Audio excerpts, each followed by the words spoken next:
Hello and welcome back to the Property Hustle. So I had to do it. I had to do a video discussing the times that we are currently living in, which is the world of coronavirus. This COVID-19 has really impacted everyone on a global basis. And this week alone, the UK government has been updating us every day. They've been trying to implement measures to support and help people and businesses that have been impacted by corona.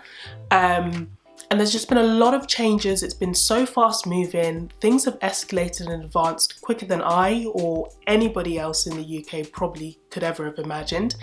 And a lot of businesses and industries have been impacted, particularly the property industry, which is one that I work in, but I also invest in. So for today's video, I just wanted to do a quick summary / discussion about some of the changes that have come about as a direct result of corona, and how that's impacting property and how you as either a homeowner or a property investor may be able to benefit from some of these changes.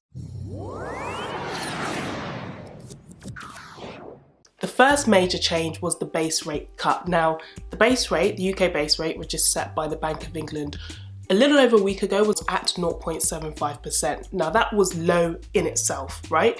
But then when all this corona stuff kicked off, the UK government decided to cut that. So the base rate was cut from 0.75 to 0.25%. That's a 50 basis point shift downward, which in itself is drastic. Now, a little over a few days later, the UK government cut the rate again to 0.1%. Now that to me is a sign of the times we're living in, because at least in my lifetime anyway, I've never known the base rate to be that low, which is crazy. So what does that actually mean for property owners and investors? So if you currently have a mortgage on a property, and if you're on a variable mortgage rate, i.e. your mortgage rate is tracking the market, this could really be beneficial for you, because with the base rate dropping, it's likely that the rate that you're paying back on your mortgage will also drop accordingly. It might take a few months for it to trickle through. It doesn't necessarily mean that your particular lender will drop their rates. It is just more than likely that it will drop. If you are on a fixed term and you're coming up to renewal, so my mortgage will be coming up for renewal at the end of this year. So I'm hoping and praying that the rates stay as low as they are, because that might mean, it's not guaranteed, but it might mean that I get a better rate on my mortgage when I renew it at the end of this year than I currently am on. If you are an investor who's been kind of hoarding cash for a rainy day such as this could be your time to cash in, to buy properties when at the moment supply and demand is kind of stagnated, because people are like, people aren't going to view properties because of corona. We've been advised to socially distance ourselves. So there's less people going around to view properties, less people selling their properties, because people are like, well, I don't want to sell now and crystallize a loss. I'm going to wait this period out and then sell maybe later in the year when the market picks up again. So for any properties that are on the market at the moment, it's likely that there will be price reductions. So if you are a cash buyer, this is a really good time to invest and to buy up property and to fix the mortgage rate at probably its lowest that it's going to be for a while. So that's something that you could benefit from if that's for you. It doesn't mean to say that you go out and buy anything and everything. You still have to do your due diligence and analyze each property asset to understand the underlying value and whether it's worth buying at this time. The second major thing that has been announced by the government is mortgage payment holidays. Now, they always did exist, but the government is now actively encouraging property owners who are paying back mortgages to contact their lenders to see if they can get a mortgage payment holiday. It doesn't mean that you're not going to have to pay it back. It's just the mortgage payment that you would be paying is waived for a few months while you kind of figure out your cash flow issues. You might be a property owner who relies on your salary to pay the mortgage, and if, let's say, because of the whole corona world we're living in, let's say maybe your income or your job isn't as secure as it was before, and you're concerned about, whether you're going to be able to meet your mortgage payments, this is an opportunity for you to open up the lines of communications with your lender and see if they can support you in providing you with a payment holiday.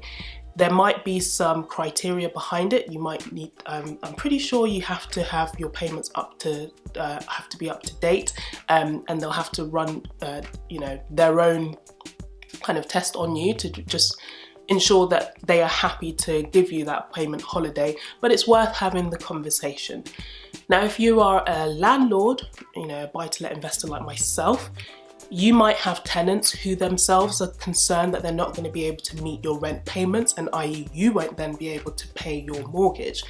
This is a time for you to be having communications not only with your lenders but also with your tenants. Try to work with your tenants and understand how you might be able to support them. You may be able to reduce their rent slightly if you do get a payment holiday from your lender. That will then be able to trickle down to your tenants. You might be able to offer them a reduced rent or maybe even waive the rent for a certain number of months. But communicate with your tenants. Make sure that they understand that this isn't them getting free rent for the next few months. It is an agreement to say in these next few months you're not going to have to pay as much rent or not pay any rent at all, but we will work out a schedule for you to pay back the rent at a point in time in the future. And I think as a landlord myself, and as a renter as well, because I rent where I live, I think it's important for landlords to open that line of communication, because the last thing you want is a property that's completely empty and doesn't have a tenant. And you don't, if your tenants have been good up until now and they pay regularly on time, that's a good tenant you've got there. You want to maintain that relationship and keep them in there. And also, if they are to leave, in the kind of market that we're in, you're probably not going to find someone to fill up that space anyway. So start the lines of communication now. Speak to your tenants, understand what their kind of needs are or what they're working with, and see if you can come up with a solution that meets, that's a win-win for all parties involved. So those are my two kind of tidbits for today. I imagine that as the week continues to unfold, there'll be, new changes, new things happening. Things are changing on a daily basis here. So, what I say today might not be true tomorrow. I'm recording this video on the 22nd of March, 2020. So tomorrow could be different once we get our update from the UK government. I don't know. We are living in such uncertain times. What I will say and what I do know is that this is a time for us to band together, to support each other, look after your neighbours, your communities that you're living in, look after the vulnerable, try to support people. If people can't go out to do their shopping for their necessary essentials, offer to do that for them, offer to do online shopping for those in need and those who can't get out to the shops or don't even know how to use online shopping. So this is the time for us to really come together and support each other, because we will get through this. That's one thing I know. We will get through it and we will deal with whatever the outcome is on the back end, whether we go into mass recession or, whether, I just don't know. But all I know is that if we can stick together and be together during this difficult time, we will come out stronger at the other end. Unfortunately, that is it for this video. I hope you found it useful. If you did, give it a thumbs up and don't forget to subscribe for new content every week. Thank you so much for watching. See you next time. Bye.